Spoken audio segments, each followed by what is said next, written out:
Please welcome to the stage, from Gartner Business and Technology Insights, Distinguished Vice President Analyst and Gartner Fellow, Hung Lahong.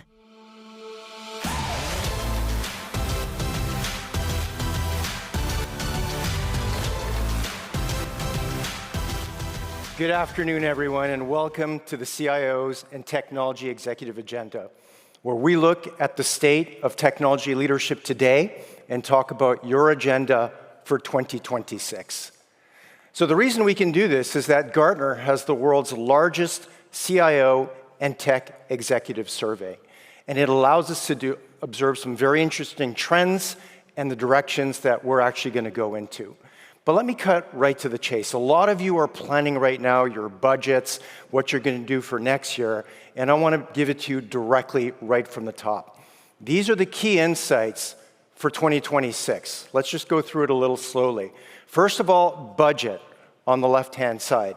You see that in ANZ, we're only going to go up by 1.4%. What that means is that the average, if I ask all of you what you think your budget's going to go up by, it's 1.4%. Against the globe, if you look to the number next to that, it's 2.8%. Now, of course, set against inflation, it's basically an effective negative drop from a budget standpoint. I think we all understand that. Headcount is also extremely important for you.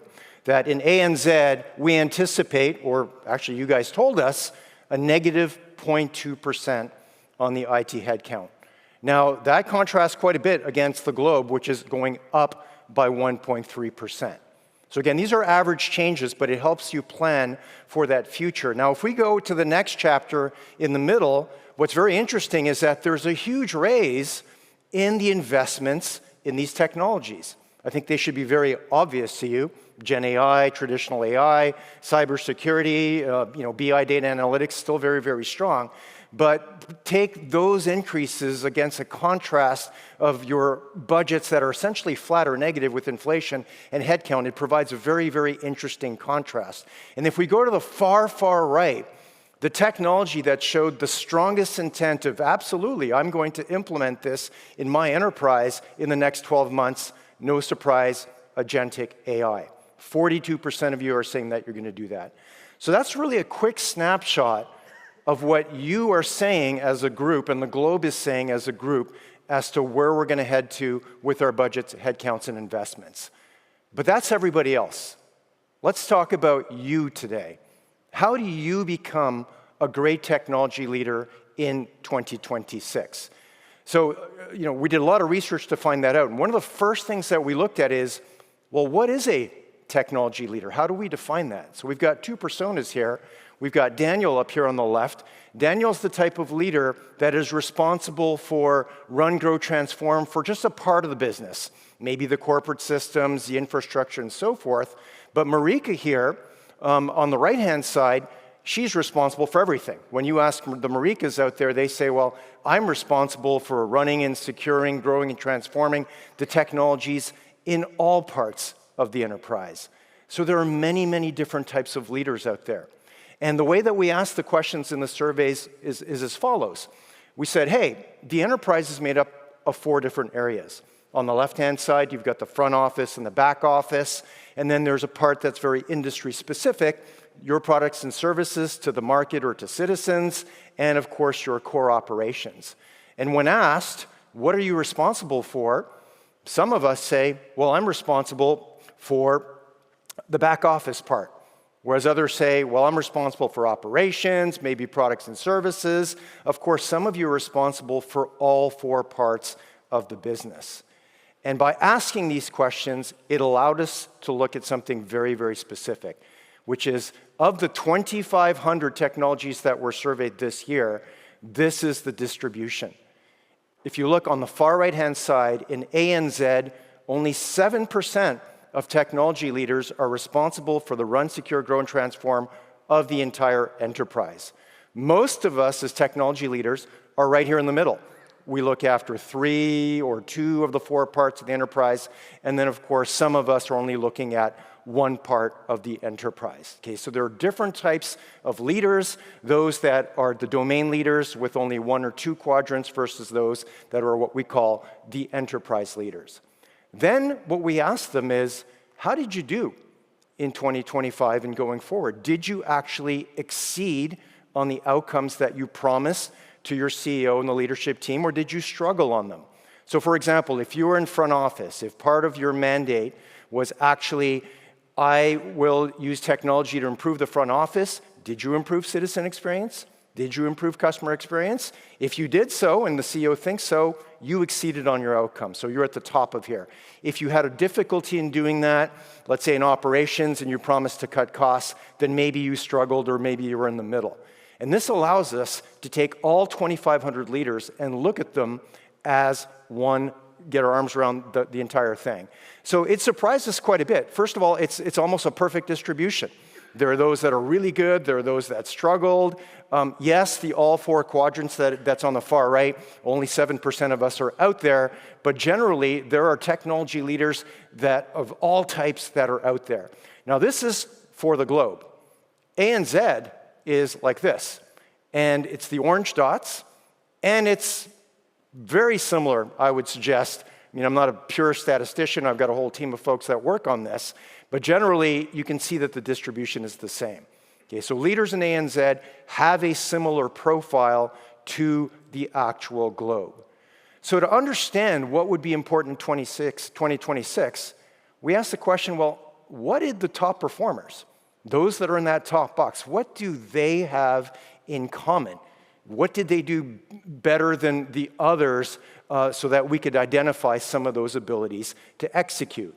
You know, were they strategy? Was it budget? Was it operating model? What was it? Well, it turns out that it was three things. The first one is the ability to be agile in your platforms and your people, and we're going to talk about each one of these in a moment. The ability to manage risk and the ability to be tenacious, to see things through to the end, to get value, and to keep going. So it's really, really interesting because these three things, you have the ability to control that to be a better leader in 2026. And I'm not just saying that because we tested a few concepts. So for example, a lot of us, you come to us and say, well, you know what, if I had a bigger budget, I would have a higher ability to execute. You know, I'd be able to do that. So we actually tested that. We took all 2,500 leaders that are out there, we took the ones that are at the top, and we asked the question, did these folks up top have the highest budget as defined by budget per percentage of revenue? Is one of the ways, actually is the way that we actually looked at that. So I asked my stats team, I said, you know, hey guys, light it up. And what you see here are the blue dots. The blue dots are the leaders with the biggest budgets, and they're not all at the top. Okay, so that was one of the things we were looking at. Well, do the people that perform well seem to have a bit bigger budget than the rest of us? The answer is no. It actually didn't matter. And we looked at a number of things. I'm not going to bombard you with thousands and thousands of dots, but it wasn't a bigger budget. It wasn't a bigger team. Some of us say, well, if only I had a bigger team and so forth. It wasn't a bigger company or industry. We have some clients that say, well, if only I was in financial services, because I'm in this other industry, I could do better. None of that actually mattered. And what's interesting is those things, we cannot control these things. You can't, or maybe some of us can, but you can't ask for a 20% budget increase or a significantly bigger team. Yes, incrementally, but you don't control these things. One of the interesting ones is reporting line. Okay, I'd like you, please raise your hands if you're comfortable if you report directly to your CEO or deputy minister or associate deputy minister. Can I just see a raise of hands? Okay, so it's about a third, a quarter of the room I have a hard time seeing with the lighting. But we asked the question, reporting to the top executive in your enterprise, did that actually matter? No, it did not either. Okay, so it was really risk, agility, and tenacity of the things that you control. So we call this the leadership opportunity matrix. It allows us to see the entire landscape of leadership. We're famous for another 2x2 quadrant type. This is anonymous. I just want to reassure everybody, but it allows us to understand that. And think about, where are you in this? How many quadrants of the enterprise are you responsible for? What is your ability to execute? Later on, you'll see, will allow you to do a self-assessment that you can actually place yourself on this. So understanding where you are and what you're going to need to do for 2026 is what we're going to talk about for most of this presentation. And to be successful in 2026 will be different than what you needed to be successful in 2024 or perhaps what will be in 2028. We have to focus on what's actually coming up. And the big data point that we saw for 2026 is as follows, that despite the fact that many of you are going to plan or right in the middle of planning today, 92% of you in ANZ and 94% across the globe believe that you're expecting your plans and the outcomes that you're measured against to change in 2026. I mean, the numbers are so high. We've never seen the numbers this high before. You almost wonder, well, why am I even planning? Of course you have to plan. You have to set a baseline in these kinds of things. But that is the tone for 2026. So the agenda is as follows, that pivots and reprioritization, not so much the calendar-based planning, that will dominate 2026. We have to be really good at the pivots. And so for today, we have a lot of pivots. You can read our detailed research. I want to bring forward just 3 pivots based on the 3 attributes that the top performers had. The first one is agility. And what we recommend that you do is you pivot from your annual or quarterly cycle for budgets and projects into dynamic reprioritization of resources. And we'll take a look at what that looks like. We've got a lens on that one coming up. The second one is risk.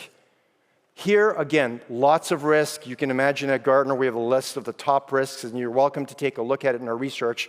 But for today, right here, I want to call out one specific one, and it's your vendor and sourcing strategy. We need to pivot from a global sourcing strategy to a more regionally focused strategy. You heard about it this morning with Alicia and Daryl in the actual keynote. And the third area we're going to look at is tenacity. Okay, so here, you need to pivot from just delivering the value of employee productivity to converting that into financial impact. Okay, because we'll take a look at the fact that productivity on its own isn't real financial value. It's just time saved, and I'll discuss that when I actually get to it.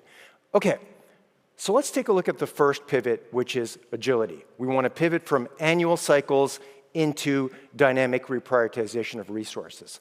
So the first bit of information is that the reality is that only 18% of the respondents of the entire survey are actually good at this. Okay? Only 18%. The good news is if you improve on this, you have a 1.24x multiplier in your ability to execute. Think about the y-axis on our leadership opportunity matrix. So there's a lot to be gained by doing that. Now, the basics are, I think, pretty straightforward. You need to be able to reprioritize your investments or funding, right, based on the changing threats that are coming. One of the things that we see leaders that do this well, they don't just say they're agile, they've set aside money. You can call it set aside budget, rainy day fund. You guys all have many, many different names for this, but what we commonly see is a 20% set aside for the actual pivots. And it's not just about, having money aside just in case happens. What we also notice is this very specific thing, that being agile also requires you to think through the end games before they actually happen. Okay, so this one trait, scenario planning, was really, really high in the actual leadership opportunity matrix. So let me just go through this. Maybe it's a little bit unfair, but I want us all to feel what scenario planning looks like. Okay, so just last week, Australia Post stopped all shipments to the US, at least at the consumer level, because of the global political situations that's out there. They had to make these tough decisions. The UK did the same thing, the France did the same thing. I'm Canadian, we did not, we still ship to the US. But the point is that in the environment that we're in today, what are you going to kill? What are you going to keep? What are you going to delay when the tariffs are short or they're long? Or the big elephant in the room that we all think but nobody actually talks about directly is that today the tariffs are based on physical goods for the most part. What if services which is something the realm of technology is all in services. What if those get tariffed? Okay, we got to be able to make the decisions extremely quickly.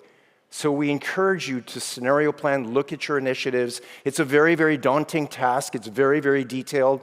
We have toolkits, if you want to use one of our toolkits, that just methodically goes through each of the initiatives against these types of situations. No matter how you do it, you need to actually go through scenario planning. This was a skill that we saw a lot of the really top performers. They do this very, very well.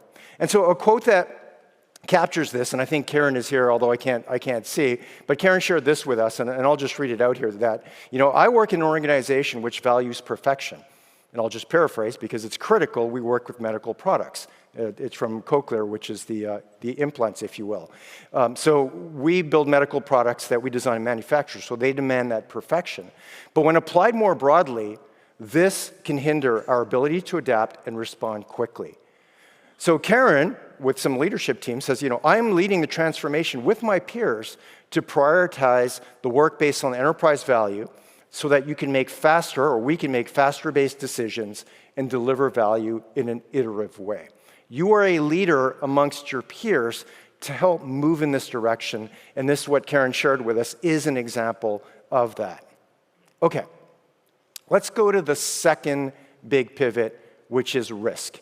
So what's happening here is we're suggesting that you pivot from a global to a more regional sourcing focus, because the big threat out here, the big risk out here, is that your vendor strategy is a little bit precarious.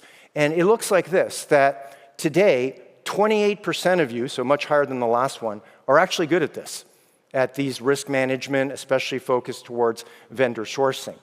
This is the single biggest point of improvement. If you get good at this, if you fall within or change something and improve your practice to be part of that 28% group and boost that number up, there is a 1.51x boost in your ability to execute to deliver outcomes for 2026. Okay? So this is where the data becomes very, very interesting. We asked, are you planning on changing your vendor engagement or vendor relationships? What you see here in blue is, for the US only, 69% of American companies, enterprises, public sector, private sector said, no, I don't anticipate to change my vendors or my relationships or my engagement in 2026. 31% said yes. And that's about normal. In normal times, it's about that kind of number. But if we step outside of the US, and we go into places like where I live in Canada or here in ANZ, it's 50-50. Okay? If you look to the left, the person to the left of you, you look to the person to the right of you, one of them is going to have a big change in their vendor mix. And the other one to the other side is probably questioning, maybe I should too. Okay? There's no rush to change things, but that is the mood, if you will, for what's out there because of the geopolitical situation that we're actually in. And so, understand what those pressures are. Understand how the tariffs impact your business. Understand how the tariffs impact the IT department and the services that you have. You heard Daryl and Alicia talk this morning about when you're buying an AI or selecting an AI vendor, you are making a sovereignty decision. Okay, you have to understand who's the hyperscaler behind it, which countries do they operate in, these digital nation states that were described this morning in the keynote. Our prediction, and the reason why this is very important, is that by 2030, just in 5 years, at least 50% of the countries will implement a comprehensive digital sovereignty laws to protect their domestic economies, cultures, and ethics, and so forth. But the impact of this is that it will significantly impact the global data flows. Okay, so think about this. Half the countries out there implementing laws that, today it's out of your own will that you tend to have data unless you're in a regulated industry, but sovereignty laws that start to change the flow of what we, of course, technology leaders control and contribute to the organization. So if you're not doing so, you should immediately assess the trade-offs between local vendors and global vendors and see if that balance has changed. I think you guys understand this, that with the local vendors, yes, they're better at the compliance laws, they have less privacy risks, they tend to be industry focused, so you get that gain, and they're a lot more flexible because they're small. Now, the global vendors, they also have a huge advantage. If you're going across the globe, multiple countries, some of them do have excellent local sovereign and so forth, but it's a balance that you actually have to look at, and we recommend that you take a look at that. Okay, let's take a look at the third pivot, tenacity. So the idea here is you want to be tenacious to take productivity and turn it into financial impact. So the reality is that a lot of you are actually pretty good at this, 33%, still not a huge number, but 33%. And if you improve on this, you get a 1.25x boost in your ability to execute. So we asked in ANZ, you guys, what are the most important outcomes that you're planning for 2026? Again, I don't think it's a huge surprise. Employee productivity right at the top, 60%. Reducing cost, 54%, customer experience, and so forth and so forth. That's what you tell us you're planning on improving. Now, we asked the CFOs, the exact same question. If you're aiming for these things, what have been some of the results? And now I'm only taking the lens of AI, because a lot of us feel that AI is the engine that will bring about productivity and so forth.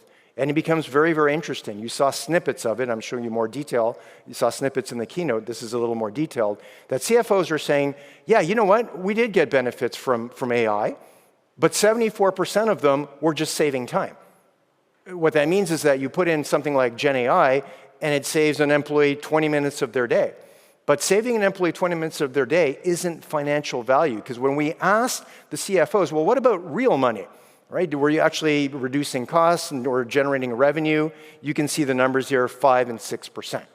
And in the keynote this morning, the total was 11% is what they talked about here. And what I want to point out here is that saving time is not saving money. Just because you save 20 minutes of time as an employee could go out and get a coffee, employee can go home earlier. You know, if you're in a call center and you save 20 minutes, you get to cash in on that because the automatic call distributor just sends you another call, but we don't all get that. And so we have to do something about that. We have to take the time saved, be tenacious, and go further. Okay, so let me explain what I mean by that. Again, I want to take the very specific lens of AI and changing headcount. What you see on the bottom here is the percentage of total hours that are disrupted by AI. So can AI augment an employee? Can AI do a process or part of the process in an automated way? If you come to us and say, hey, Gartner, we actually saved between 0 and 15, 20, 30% of the time. We think AI can do that. We believe that's just what we call an augmentation opportunity. Okay, which means that the employees are augmented. You're probably not going to change the FTEs. Maybe some of you will restrain hiring. So in other words, if you were going to add 5 more headcount for next year, what you're going to do is you're just going to hold off on that and maybe just add 1 or maybe none.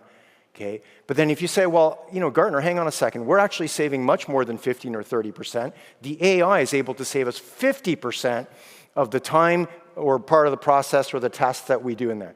Then not only can you do restrained hiring, we believe you can actually reduce headcount. And if you're actually able to get the AI to do beyond 50, 60, 70, in the 70, 80, 90%, or 100% of the process itself, we call that a reset opportunity. You can completely reposition your your mix and so forth. This morning they call that a talent remix very specifically. If you're interested in this, I have a session on Wednesday where we really go into detail, but for here, I at least wanted to give you part of that formula for driving value. But the point is you need to be tenacious. You can't just save time, 10 minutes here and there, you'll just be on the left-hand side. No FTE changes. You need to keep going to drive the value home. So, case study. Talked to a company called Repsol, very large oil and gas company out of Spain. And let me take you through it. First of all, they said, you know what, we tried AI. And the AI agents, so we're talking about an agentic example here, can autonomously perform about 80% of the activities in the call center process. So this process is actually fairly simple to the point where they outsource it. So they told the outsourcer that these AI agents can do things, and working with them, they were able to reduce the outsourcer headcount, the staff requirements, by 10% right out of the gates. They actually have a plan for 50% reduction over 2 years.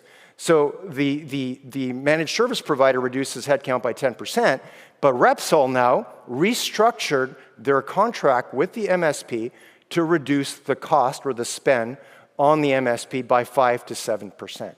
It's a double win. It's a win for the service provider because they get to reduce headcount to do this task, and it's a win for you, the customer, in this case Repsol, to do that. And the quote from the CIO really encapsulates this, so I'll read it again here. It says that, Juan Manuel Garcia, he's the CIO, AI allows us to work with our managed services providers to reduce both the number of agents and the rate that we pay for those services. Because we can demonstrate that agentic AI works, the vendor also gets those savings by using AI. Okay, it is a collaborative working together to achieve that. And you have to be tenacious. You have to keep going to get that kind of value. Which leads me to a bonus pivot, an underestimated pivot. The reason why I say this is because our data shows that a lot of you are not thinking about this, and what it is as follows. That the economics of insourcing and outsourcing are going to change because of AI. What are you going to do about it? Okay, and let me tell you what to do about it. This is what some of our leading clients start to think about. The first one is actually fairly common, which is, if the economics change, I want some of that discount. Why am I paying so much for my service providers to write a test script when Gen AI can do that? Marketing is the same thing. Why am I paying my digital agency $1,000 an hour when DALL-E 3 can do that kind? I want some of that savings back. So anecdotally, the range is between 5 to 30 of the spend pushback on those areas that AI can do. The other one is re-insourcing. Why am I outsourcing something that I can actually bring in, and AI can actually help the cost, reduce the cost of that new insourced employee? And the third one is not happening now. This one is something that companies think about, is, you saw this in the keynote, AI can take a complex job, like we talked about underwriting this morning. If AI can capture that knowledge becomes portable, and you can actually have an outsourcer do a complex job for you because they will take that AI brain and provide the human element. Okay, so these are the things you want to think about. Okay, let's go to the last part of the presentation. We've mainly talked about going up that y-axis ability to execute. What about expanding your scope of leadership? So it turns out that a lot of you, well actually 65% of you that are internally facing CIOs, you work mainly with internal functions, you want to expand and go external facing as well. And so there are two ways to expand that. The first one is to improve your ability to execute, go up the axis, if you will, the y-axis. But the other one, in the political world that we live in, is to, of course, leverage your reputation. So let's just talk about the first one. It's fairly obvious. If you just get much better at your ability to execute, you deliver on the outcomes, that opens the doors. It's not a guarantee, but it opens the doors for you to expand your scope of leadership. Fairly obvious. We're going to put a check mark on that one. The next one is reputation. And here we have good news for you. Okay, that we as CIOs, we underestimate our reputation in the C-suite. How do we know this? It's because we ask. We have another Gartner survey, which we call the CXO survey, where we take the 8 roles that you see here in the middle, and we ask them, what do they think, which CXO has, if you look on the left here, confidence in their ability to interpret change and its implications. Well, it turns out that CIO is number 2 after CFO. They talked about that in the keynote. But for the other question on the right-hand side, do you have confidence in their ability to deal with volatility? You are number 1.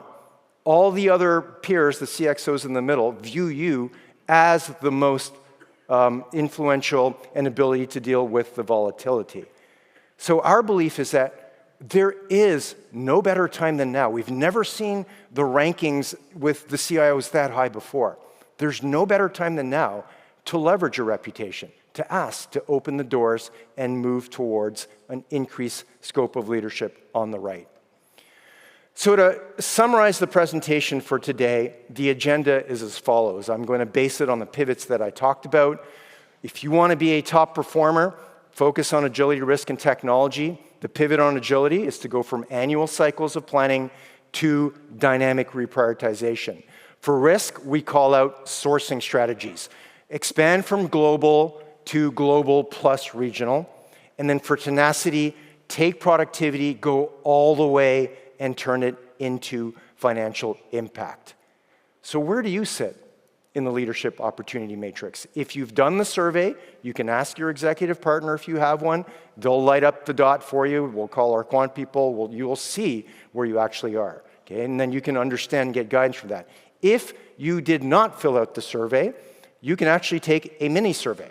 So if you take a snapshot of this QR code, or if you're uncomfortable with QR codes, if you just see the link down here, it's also, you can download it to see the actual link. You can actually take a shortened version of the survey. I think it's in 15 questions, 10 minutes if you want to do it instead of the whole survey, and it'll actually create a personal agenda, place you in the leadership opportunity matrix. So thank you very much. I wish you the best of luck for 2026 and enjoy the rest of the conference. Thank you.